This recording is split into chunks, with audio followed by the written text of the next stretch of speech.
আসসালামু আলাইকুম। সরি, আমি একটু অসুস্থ ছিলাম, তাই একটু দেরিতে আসলাম। গতকালটা অ্যাকচুয়ালি ঘটনাবহুল ছিল। আমি হয়তো অসুস্থ থাকলে এর মধ্যে বেশ কয়েকবার আসতাম, তাই আহ, তো এত কিছুর পরেও মানে আপনারা যারা আয়নাঘরটা দেখেছেন, আমার আয়নাঘর সম্বন্ধে ধারণা কিছুটা ছিল আপনাদের মতোই। যেহেতু হাসিন স্যার যখন প্রথম নেত্র নিউজে জিনিসটা বলেছিল, আমার ধারণা ছিল। তারপরে আমি এটা জানতাম যে অ্যাকচুয়ালি আয়নাঘরের এগুলো এই গোয়েন্দা সংস্থারা 6 মাসের মতো সময় পেয়েছে এগুলো সব ঢেকে ঢুকে ফেলার। আপনারা অ্যাকচুয়ালি আয়নাঘর এখন যেটা দেখেছেন সেটা হচ্ছে 6 মাস এটার মধ্যে বিভিন্ন কারিগরি করে বিভিন্ন জায়গায় ভেঙে ফেলে, বিভিন্ন জায়গায় নতুনভাবে প্লাস্টার করে, বিভিন্ন জায়গা ক্লিন করার পরে আপনারা দেখেছেন। এতেই আপনারা কত মন খারাপ করেছেন। অতএব অরিজিনাল অ্যানাকোন্ডা থাকলে হয়তোবা আমরা আরো স্কেয়ার্ড হতাম। অ্যাকচুয়ালি আমি নিজে আমার ওয়ালে একটা হাদিস শেয়ার করেছি। আমি নিজেই অ্যাকচুয়ালি ভয় পেয়ে গেছি যে আসলে কিন্তু আমরা সবাই যারা সেনাবাহিনীতে ছিলাম তারা সবাই জালিমদের একজন ছিলাম। সেই ইয়াটা দেখে নিয়েন, হাদিসটা দেখে নিয়েন। জালিমের সহযোগীও না, সরাসরি জালিম ছিলাম। এটা আমাদের মধ্যে যদি উপলব্ধিটা হয়, বাট আমি নিজেই আয়নাঘরে এগুলো দেখে অ্যাকচুয়ালি ভয় পেয়েছি কিছুটা, যে আমাদের লোকজন, আমার সাথীওয়ালা ভাই যারা আমার সাথে একসাথে চাকরি করেছে, যারা ডিজিএফআইতে সিটিআইবিতে গিয়েছে বা র্যাবে গিয়েছে, তারা এই ধরনের কাজ করেছে। তারপরে জাতিসংঘের রিপোর্টটা নিয়ে কিন্তু আমি প্রথমেই বলেছিলাম যে জাতিসংঘ রিপোর্টটা যখন আসবে চোখের সামনে, তখন দুনিয়ার সামনে এই জিনিসটা ক্লিয়ার হয়ে যাবে। কারণ জাতিসংঘ মানে যারা ছিল তাদের মধ্যে রাজাকার নাই। জাতিসংঘের বাপদাদার মধ্যে রাজাকার নাই, তাদের ফ্যামিলির মধ্যে ইয়া নাই। তারা হচ্ছে নিরপেক্ষ একটা সংস্থা। এখন আপনারা ক্লিয়ার যে এটা ক্লিয়ার করে দিয়েছে যে জাতিসংঘ রিপোর্টেতে বলা হয়েছে যে শেখ হাসিনা সরাসরি গুলি করার এবং সমন্বয়কারীদের নেতাদেরকে মেরে লাশ গুম করতে বলেছে। ওবায়দুল কাদের, আসাদুজ্জামান কালাম, এরা সরাসরি খুন এবং গুম এগুলোর আদেশ দিয়েছে। রিপোর্টের মধ্যে আরো এসেছে যে এই আওয়ামী লীগের যে সহযোগী সংগঠন যারা ছাত্রলীগ, যুবলীগ, এরা এদেরকে সরাসরি আইনশৃঙ্খলা বাহিনী অস্ত্র সাপ্লাই দিয়েছে। এটার মাধ্যমে তারা অস্ত্র ইয়া করেছে। এখন আপনারা ফিউচারে একটা জিনিস চিন্তা করে দেখেন যে ফিউচারে এখনো আমাদের মধ্যে যদি ডাউট থাকে যে আওয়ামী লীগকে নিষিদ্ধ করা হবে কি হবে না, আমি একটা ক্লিয়ারলি বলে দিই যে আমরা যদি আওয়ামী লীগকে যদি আমরা নিষিদ্ধ না করি, তাহলে যেটা হবে, এই আওয়ামী লীগ যখন আওয়ামী লীগ থাকবে তখন আবার আমরা ফ্রিডম অফ স্পিচকে আপহোল্ড করবো, ফ্রিডম অফ স্পিচ। সো একজন যখন বলবে, শেখ হাসিনার গুণগান গাবে, শেখ হাসিনার এই যে কাজগুলোকে বৈধতা দেওয়ার চেষ্টা করবে, তখন যে মা তার ছেলেকে হারিয়েছে, যে বাবা তার ছেলেকে, যে ছেলে তার ভাইকে হারিয়েছে, সে যদি আশেপাশে থাকে, স্ট্রেট গিয়ে তো নাকের মধ্যে একটা বক্সিং মেরে দিবে। তখন আপনারা শাউট করবেন এই কি ভায়োলেশন অফ হিউম্যান রাইটস, তারপরে হচ্ছে ফ্রিডম অফ স্পিচের ভায়োলেশন। এটা হবেই। সো আপনারা আওয়ামী লীগকে যদি এই দেশে রাখেন, ফিউচারটা যেটা হবে, এবং আমি ওই ভিকটিমের পাশে গিয়ে দাঁড়াবো, আওয়ামী লীগের পাশে দাঁড়াবো না, কিন্তু একটা পোর্শন আমাদের মধ্যে যারা সুশীল দাবি করবে তারা গিয়া ফ্রিডম অফ স্পিচের পক্ষে গিয়ে দাঁড়াবে, আমি দাঁড়াবো না। বাট এটার ক্ষেত্রে আমাদের ফিউচারের রাজনৈতিক পরিস্থিতি একটা উত্তাল হয়ে যাবে, কেউ এটা মেনে নেবে না। আমি এই জন্য সরকারকে বলবো যে আওয়ামী লীগকে নিষিদ্ধ করাটা আমাদের দেশের জন্য। আর আমরা সবাই জানি আওয়ামী লীগ থাকলে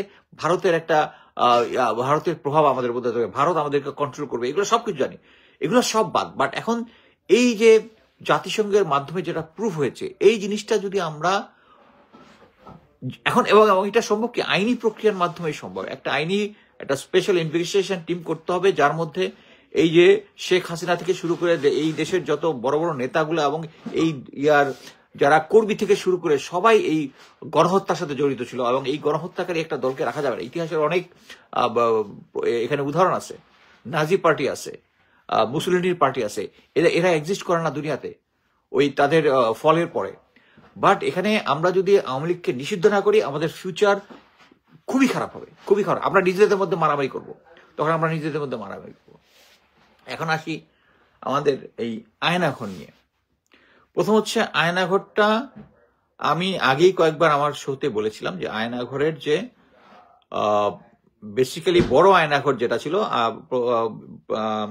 ডক্টর ইউনুস ঠিকই বলেছেন যে এটা 700 থেকে 800 মতো আয়নাঘর আছে সারা ইয়া জুড়ে। ওনারা মাত্র 3টা দেখেছেন। এর মধ্যে প্রধানটা হচ্ছে জয়েন্ট ইন্টারকন্ডিশন সেল, যেটা হচ্ছে কচুক্ষেতে, এবং সেটার যত নথিপত্র আছে, যত নথি আছে, যত ভিতরে যে কনস্ট্রাকশন আছে, সবগুলো ইয়ে করেছে কে? এখন আমরা সবাই 2009 থেকে যত ডিজিএফআই আছে, ডিজিএফআই ছড়িয়ে করি, বাট এটা লেফটেন্যান্ট জেনারেল ফয়েজেরটা দিতে হবে। Lieutenant general Faiz is the man, যে আমি একদম ইনসাইড স্টোরি বলতেছি, ফ্রম হর্সেস মাউথ। জেনারেল ওয়াকারের নির্দেশ অনুযায়ী মেজর জেনারেল ফয়েজ, বর্তমানে লেফটেন্যান্ট জেনারেল, এই যে জয়েন্ট ইন্টারোগেশন সেল, যেটা আয়নাঘরের সমস্ত নথিপত্র সব পুড়িয়ে দিয়েছে এবং ওই জায়গাটা পুরো রিমডেল করেছে, এবং আপনারা যেটা দেখেছেন সেটা হচ্ছে রিমডেল। আরেকটা জিনিস হচ্ছে, আমি খুব অবাক হয়েছি যে আয়নাঘরকে আমরা চিনেছি যার মাধ্যমে, লেফটেন্যান্ট কর্নেল হাসিন স্যার। এবং আপনারা যদি মনে থাকেন 5ই আগস্ট এই বিপ্লবের পরে brigadier general Hasan Nasir sir, Hasin sir এবং পুরা ভিকটিম ফ্যামিলি নিয়ে তারা পেভমেন্টের উপরে ফিজিক্যালি মানে বসে আন্দোলন করে জেনারেল কি বলে আজমি স্যার সহ অন্যান্য যারা গুম খুনে যারা আয়নাঘরে ছিল তাদেরকে ওনারা রক্ষা করেছেন। অথচ কালকে যে আয়নাঘর পরিদর্শন হলো, তাদের দুজনের কাউকে ডাকা হয়নি। কেন জানেন? আমি অ্যাকচুয়ালি এই মানে আজকে আরো আগে আসতাম, এই জিনিসটা ইনভেস্টিগেট করতে দেরি হয়ে গেল। সেটা হচ্ছে বিকজ অফ জেনারেল ওয়াকার।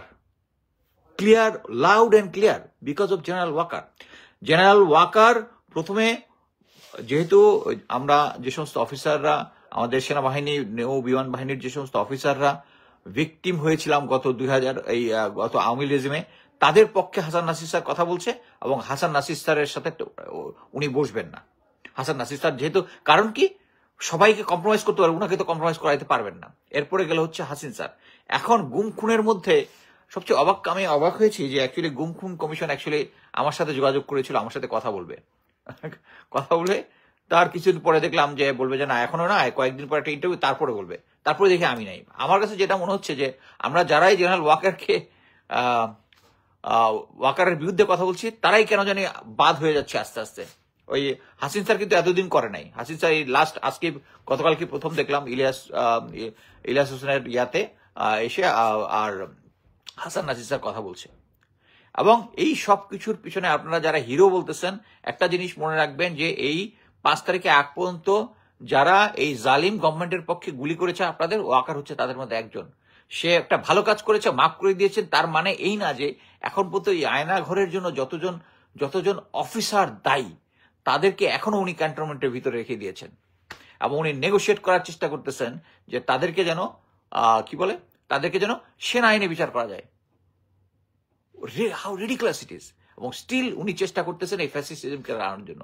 আমার ধারণা যে এখন পর্যন্ত আপনারা যেভাবে 32 নম্বরটা ধুলোয় মিশিয়ে দিয়েছিলেন, হ্যাঁ, ওই একটা সময় আসার আগ পর্যন্ত কোনো প্রেশার ছাড়া জেনারেল ওয়াকার কাজ করতেছে না। এই যে দেখেন, ফার্স্টে আয়নাঘর তো পরিশ্রম করতে উনি দিতেই চাচ্ছিলেন না, তারপরে কি নেত্র নিউজ তাসিম ভাই একটা সুন্দর রিপোর্ট করেছেন, এখন তারপরে দিয়েছেন। মানে প্রেশার না হওয়ার আগ পর্যন্ত উনি কিছুই করতেছেন না। সো আমি প্রফেসর ইউনুস স্যারকে বলবো, আপনি যতই কাজ করেন, আপনি যদি জেনারেল ওয়াকারকে না সহাইতে পারেন, আপনাদের সমস্ত জায়গায় কিন্তু compromised.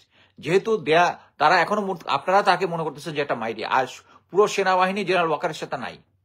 Guarantee, I give guarantee, পুরো সেনাবাহিনী জেনারেল ওয়াকার এগেনস্টে নাই। এই যে সমস্ত গুম খুনের ইয়া দেখে জুনিয়র লেভেলের ইয়ারা লজ্জায় মরে যাচ্ছে তারা। আমি আজকে কয়েকজন রিটায়ার্ড অফিসারের দিয়েছি যে দে আর অ্যাশেমড দ্যাট এই সেনাবাহিনীতে আমি চাকরি করেছি। দে আর অ্যাশেমড অফ, যারা সার্ভিং অফিসার আছে তারা এখন অ্যাশেমড তাদের সিনিয়র লিডারশিপের জন্য, এবং তাদের জন্যই আজকে সেনাবাহিনীর এই অবস্থা। সো আমি জেনারেল প্রফেসর ইউনুসকে বলবো, আপনি জেনারেল ওয়াকারকে সরান। আপনি বলতে পারেন যে এরপরে যে আসবে সেই হয়তোবা সেই আওয়ামী লীগ আমলের জেনারেল হবে, বাট তারপরেও এটাতে একটা মেসেজ যাবে, জেনারেল ওয়াকারকে সরানোর পরে যে নেক্সট যে আসবে সে ঠিক মতো কাজ করবে, সে আপনি যেটা বলবেন আপনার ইয়ে করবে। এখন তো আপনার কোনো কন্ট্রোল নাই, সিম্পলি আপনার কোনো কন্ট্রোল নাই, আপনার গোয়েন্দা সংস্থাগুলোর উপর কোনো কন্ট্রোল নাই। এখনো তারা ইয়ে করতেছে। এখনো আমি আজকে দেখলাম যে প্রথম আলো ইংলিশে বলতেছে যে জাতিসংঘ নাকি বলেছে যে ইন্টিম গভর্নমেন্টের সময়ও হিউম্যান রাইটস ভায়োলেশন হয়েছে। আরে মুখ দিয়ে খারাপ কথা আসতেছিল, মানে শেখ হাসিনার আমলের হিউম্যান রাইটস ভায়োলেশনের সাথে যদি দু একটা হয়ে থাকে সেই এটার সাথে তুলনা করা এবং এটা হেডলাইন দেওয়া, এটা তো ক্লিয়ার, এটা হচ্ছে ইন্ডিয়ান মোটিভ।